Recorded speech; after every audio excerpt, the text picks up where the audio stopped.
Doctor சாயல் முத்துக்குமாரின் அன்பு வணக்கங்கள்.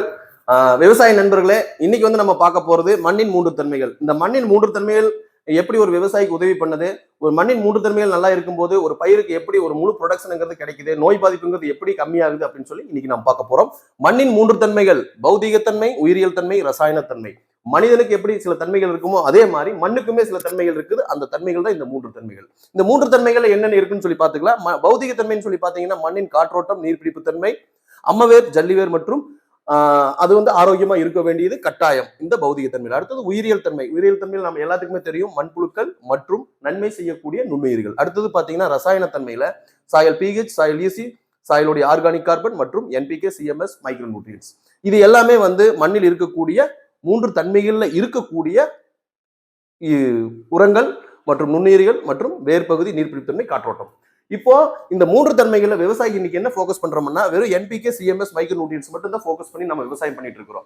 இந்த மூன்றுமே எந்த அளவு வேணா விவசாயி கொடுத்துக்கலாம், எந்த டைம்ல வேணா கொடுத்துக்கலாம், எவ்வளவு வேணா கொடுத்துக்கலாம். ஆனா இன்னைக்கு இருக்கிற நிலைமை அப்படியான்னு சொல்லி கேட்டீங்கன்னா, விவசாயிகள் கொடுக்கக்கூடிய அளவு அதிகமா இருந்தாலுமே பயிர்களுக்கு கிடைக்கக்கூடிய அளவு ரொம்ப குறைஞ்சிருது. அது ஏன் அப்படின்னு சொல்லி இன்னைக்கு நம்ம பார்க்கலாம். இப்போ எக்ஸாம்பிளுக்கு நம்ம சார் என்பிகே கொடுக்குறாருன்னு வச்சுக்கோங்க. என்பிகேல பாஸ்பரஸ் கொடுக்குறாரு. பாஸ்பரஸ் கொடுக்கும்போது சாயல் பிஹெச்ங்கிறது அசிட்டிக் கண்டிஷன் இருக்கும்போது பார்த்தீங்கன்னா அது பயிருக்கு கிடைக்காது.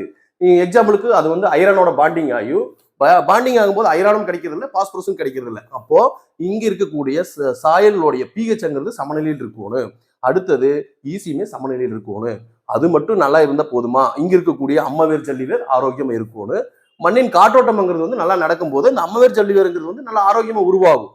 அடுத்தது மண்புழுக்கள், நுண்ணுயிர்கள் மண்ணில் இருக்கணும். அப்படி இருந்தா தான் மண்புழுக்கள்னாலதான் ஒரு மண்ணில் நிறைய ஹோல்ஸ் பண்ண முடியும். டெய்லியும் ஹோல்ஸ் பண்ணிட்டே இருக்கும். அது மாதிரி பண்ணும்போது இந்த காற்றோட்டம், நீர்பிடிப்பு தன்மைங்கிறது இந்த பௌதிக தன்மையில நடக்கும். அடுத்தது நன்மை செய்யக்கூடிய நுண்ணுயிர்கள், இதுவுமே காற்றோட்டம் பண்ணி கொடுக்கும் மற்றும் வாட்டர் ஹோல்டிங் பண்ண உதவி பண்ணும். மற்றும் இன்னொரு மிக முக்கியமான வேலை என்னன்னா, அங்க இருக்கக்கூடிய தீமை செய்யக்கூடிய ஃபங்கல் அண்ட் பாக்டீரியல் எதுவா இருந்தாலுமே இது அங்க வேர் பகுதிக்கு வரவிடாம அடுத்து அந்த வேருக்கு முழுமையான பாதுகாப்பு பண்ணணும்னா பௌதிகத்தன்மை நல்லா இருக்குதான்னு பார்க்கணும். உயிரியல் தன்மை மண்ணில் உயிரோடு இருக்குதான்னு சொல்லி பார்க்கணும்.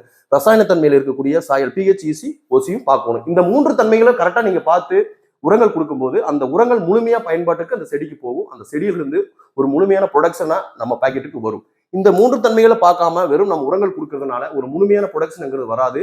அங்க நோய் பாதிப்பு அதிகரிக்க செய்யும். ப்ரொடக்ஷன் ரொம்ப குறைஞ்சிரும். விவசாயி தொடர்ந்து அந்த விவசாயத்தை பண்ண முடியாது. எனவே டாக்டர் சாயல் சொல்லக்கூடிய மண்ணின் மூன்று தன்மைகளை பார்த்து நீங்க விவசாயம் செய்யுங்கள்.